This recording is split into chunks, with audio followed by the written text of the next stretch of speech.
Cathy Freeman. Table of Contents. Cathy Freeman at the 2000 Olympic Games in Sydney. Introduction. The whole world watched a determined young woman win the gold in the 400-meter dash at the 2000 Olympic Games in Sydney, Australia. Her name is Cathy Freeman. She is an Aborigine, one of a group of people who are native to Australia. She accepted the medal for her country, Australia, and for her people, the Aborigine. She was the first Aborigine to capture such a high honor. She is a powerful symbol of the hopes of the Aboriginal people. She is also a powerful symbol for more understanding among people all over the world. Aboriginal and Australian past. The Aborigine are the first people who lived in Australia before Europeans settled there. The word Aborigine means from the beginning and refers to the indigenous or original people of Australia. They roamed the country both in the milder coastal regions and in the harsh interior desert lands called the outback. They are a dark-skinned people grouped into tribes with their own spiritual beliefs and way of living. An Aboriginal man. English explorers under Captain James Cook claimed Australia as a colony for Great Britain in 1780.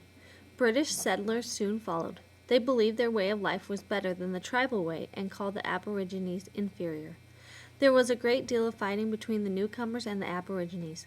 The British newcomers had much more powerful weapons and were able to defeat the Aborigines. The fighting was often very cruel, and a large number of Aborigines were killed. The British set up a new government based on the British way of life. They ruled the whole country and forced their own religion, Christianity, on the Aboriginal people. The new rulers looked upon the Aborigines as savages and gave them no rights. Aborigines were forced to live separate from the settlers. Most of the Aborigines lived in the remote outback, often placed on reservations or church missions. Some lived on the outskirts of towns where they worked for the Europeans for little or no pay. The government tried to force European ways on the Aboriginal people and destroy their languages and their ways of living and believing. Aborigines living in a church mission. Over 200 years ago, when the English first settled in Australia, there were between 1 million and 3 million Aborigines speaking about 250 different languages. Now there are only about 20,000, 45,000 full-blood, speaking only on 100 languages. They have died off in very large numbers during the past 200 years. They have died because of terrible fighting, diseases brought by the Europeans, and poor living conditions. An Aboriginal woman. Even as recently as 1951, the Australian government passed laws that did not allow Aborigines to own property. They were not allowed to take certain jobs, to marry whom they wanted, to move where they wanted, or to live by their own ways. An Aboriginal woman teaching young Aborigines an ancient story. Cathy's early years. Catherine Astride Salome Freeman was born to Aboriginal parents on February 16, 1973. She grew up in a small town on the east coast of Australia with her immediate family and many cousins. Cathy's grandfather, known as the King, was an outstanding football player and an excellent runner. Her father, Norman Freeman, also a fine athlete, upheld the family's reputation on the football field. Cathy was fortunate to have inherited her athletic talent from both of these men. Cathy's mother, Cecilia, was half Aborigine. She had been raised on Palm Island, off the Queensland coast. Cecilia's mother, Cathy's beloved Nana Sibley, and her relatives were removed from their tribal home to Palm Island. This was part of the government's ruling to move Aborigines away from their original land.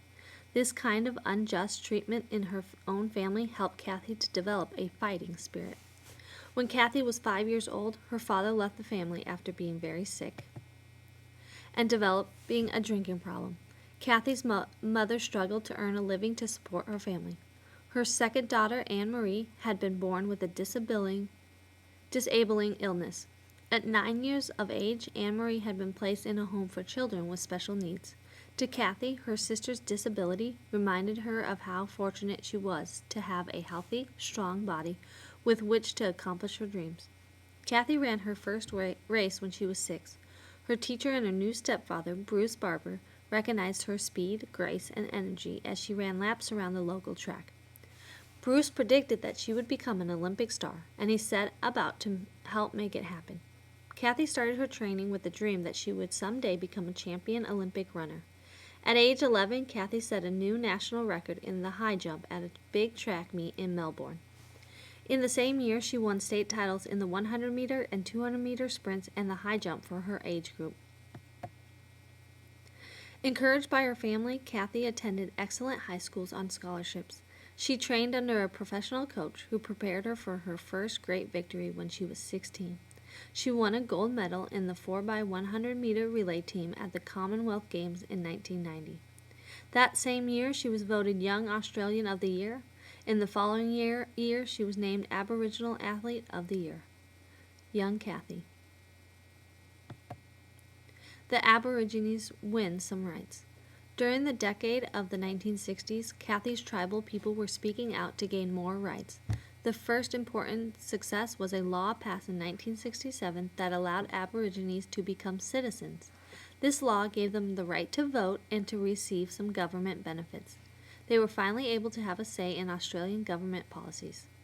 An Aboriginal protester at Parliament House in Canberra. The Aborigines also spoke out to protect their lands. Their beliefs, similar to Native Americans in the United States and Canada, is that the land is sacred and cannot be owned by individuals. They worked to protect their land from development and from use by non-Aborigines who would not treat it with respect. They also worked for the right to have their own government instead of being governed by the European law that did not respect their ways. In 1972, a law passed that gave the Aborigines some of the rights they demanded.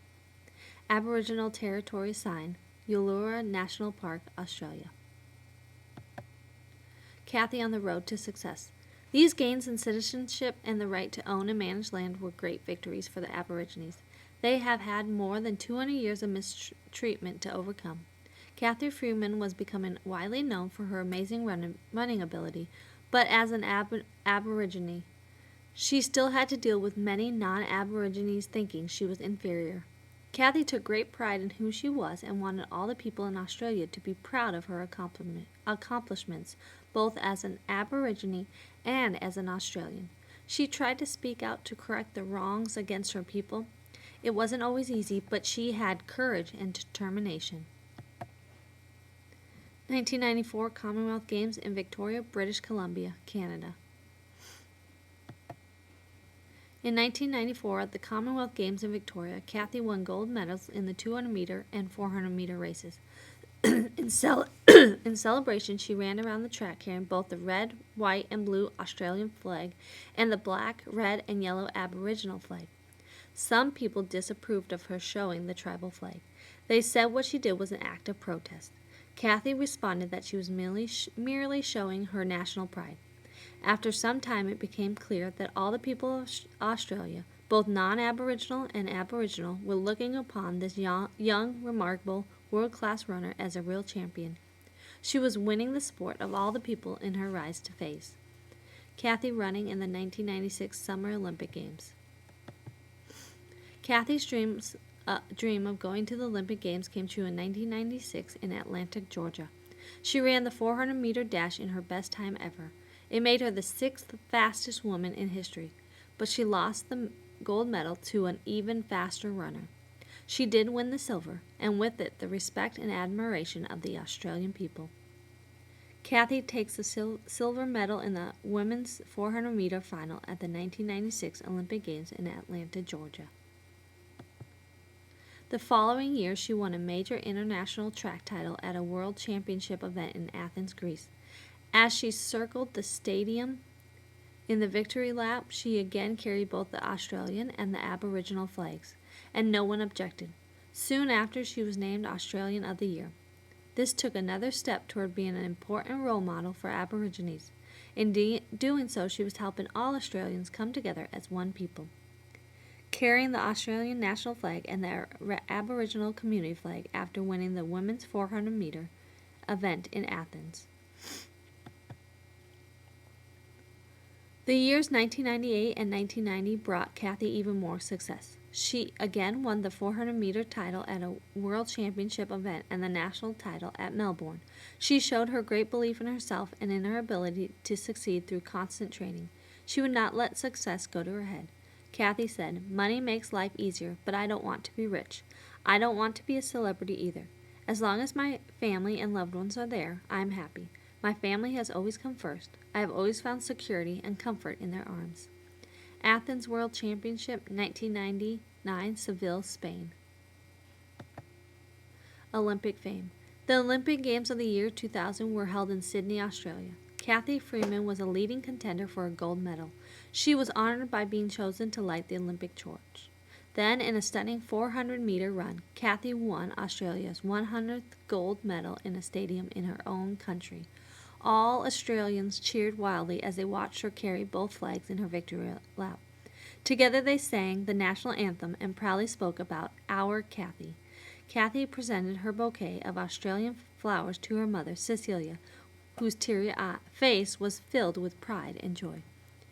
Carrying both flags during a victory lap at the 2000 Olympic Games in Sydney. Cathy Freeman is a real world champion, both on the running track and in life. She has become a role model for all Australians. She has shown the world that you can become what you want to be by working hard to reach your goals. And for the entire world, she has given hope for greater understanding among all people. Cathy at the award ceremony after receiving a gold medal in the women's 400 meter at the 2000 Olympic Games in Sydney. For more information,